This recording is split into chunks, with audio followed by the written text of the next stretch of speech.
Donny Walker here. It's rocking some Neil Young on the Q. Oh no, it's the Wolf. Q was in Victoria. This is the Wolf. 106.9. So had a fella asking me the other day, and I just did a little video of the 394 and 395 a second ago. The differences of them and kind of the history of them.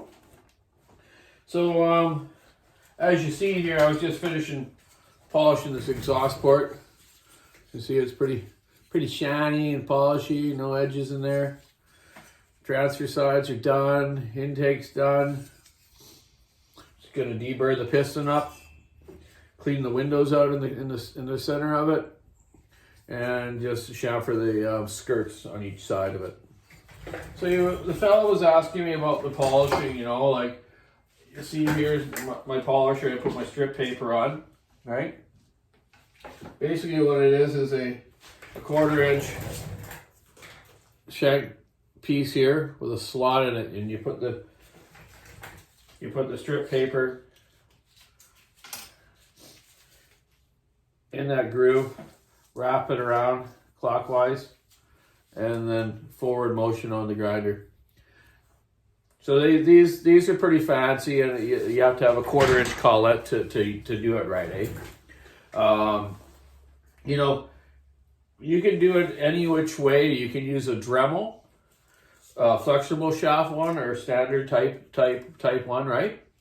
But if you don't have the fancy tools like me, because I'm a production guy, I build production saws, working saws for the working man. Yes, you working men out there. And gals. Can't forget that. There's a lot of gals that run saws up around here these days. Nothing wrong with it. So if you don't have the stuff, my dad at first, before he had these jigs like this, he actually even used the 1/8 inch collet, which this grinder here is set up with for my little, when I do my piston notching and chamfering.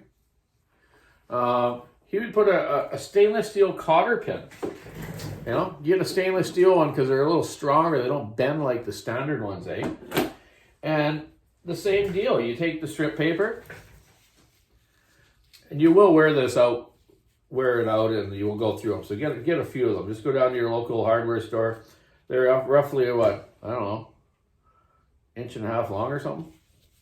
Now put your strip paper in the center of that cotter pin, like so, and wrap it around.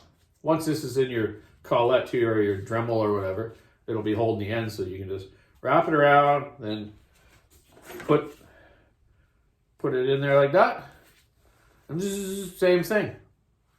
Does the same job, just takes a little longer, and it's just a little slower to set up. Where mine, when I have it set up on the rig already, my handheld here, it's just quickly to wrap it around, boom, away I go, wears out, blow it out through the fan into my collector system out there, and then get on to the next piece. So that's the way to do it. You know, like I've said again, you know, like I have three.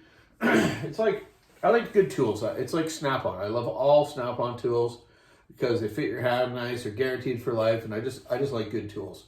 You can do the same work with Craftsman or whatever it is there else is there out there.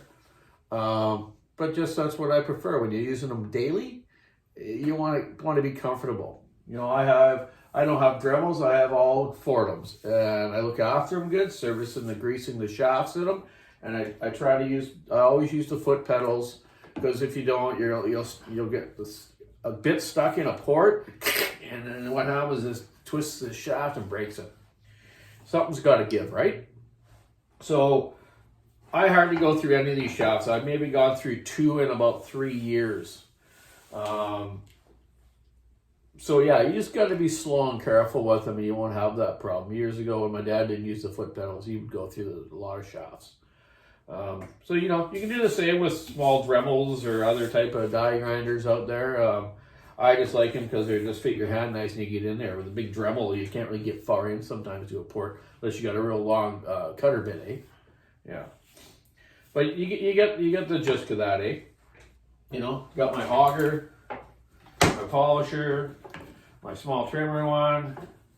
And I have my 90-degree one. Go in there and do transfers. If I'm doing transfers on certain models or cleaning them up or trying to reshape for whatever you want to do there. Yeah, so anyways, I just wanted to touch on that with those things. Yeah, that's your cheaper way to do it, and it works. You just get yourself some rolls of the strip paper like I have here, which I've shown you before. You know, I started off to clean it up with 280, then the 320, then the 400 at the end to get my real nice polish to it. Yeah. And this vise, I see a lot of guys trying to pour it by hand without a vise or anything, you know, holding the cylinder there. And you have a tendency a lot of times to pull and it grabs around, grabs the bit, right? You're really better off in a vise like this to do your main hogging out and porting. Then you can take it out of there after, and you know, do your polish it so you can look around and as you're doing it, right? But you get your first initial big cuts you need to do, material removal. Do it in something like this. This is called a pano vise, and it just works perfect. This is such a good buy, this thing, and we've had it now for at least 15 years, so never had a problem with it. It was expensive, but whatever, man. When you do something every day and you're you know, making a living at it, getting the working man the good tool out there, you want to have good stuff. So I started my calendar there. See if you can see it. I'm marking down cylinders I'm doing every day. I had a couple days I went in and assembled. But so far, before the 15th here, let's see here, 2, 3, 4, 5, 6, 7, 8, 9, 10, 11, 12, 13, 14, 16. So, 17.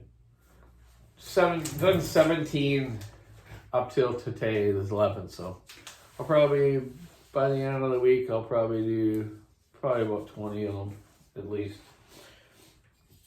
All work saws. No race saws or anything, just good work saws for your working folk out there. Okay, so enough of that. So yeah, you'll see the last video I did about 394, 395. Both just killer good saws for years, you know, so smooth on the guy's hands and just fit the tree nice, you know, with the big bars, eh? You know, so all the saws now are lighter and smaller and faster, but you don't have that torque. Those guys kind of miss that torque, and you'll see that torque back with that 592, I guarantee it. I'm not sure if Dyno Joe ran in the 392 yet on the dyno on Dyno Joe's channel, but I'll give him an email and ask him and compare it to the stock 395 or 94 or modified ones. Okay. Get at her. I must get at her. Check out the walkersawshop.com online store. Keep the saw on the wood, stick on the ice. You just wait. You're going to see some good stuff with Buckin in the next few days. Me and him are getting on that 125 McCullough, which I just told you in that last video, so I better stop saying it. Just do it, eh? Yeah, just do it. I forget what actor said that.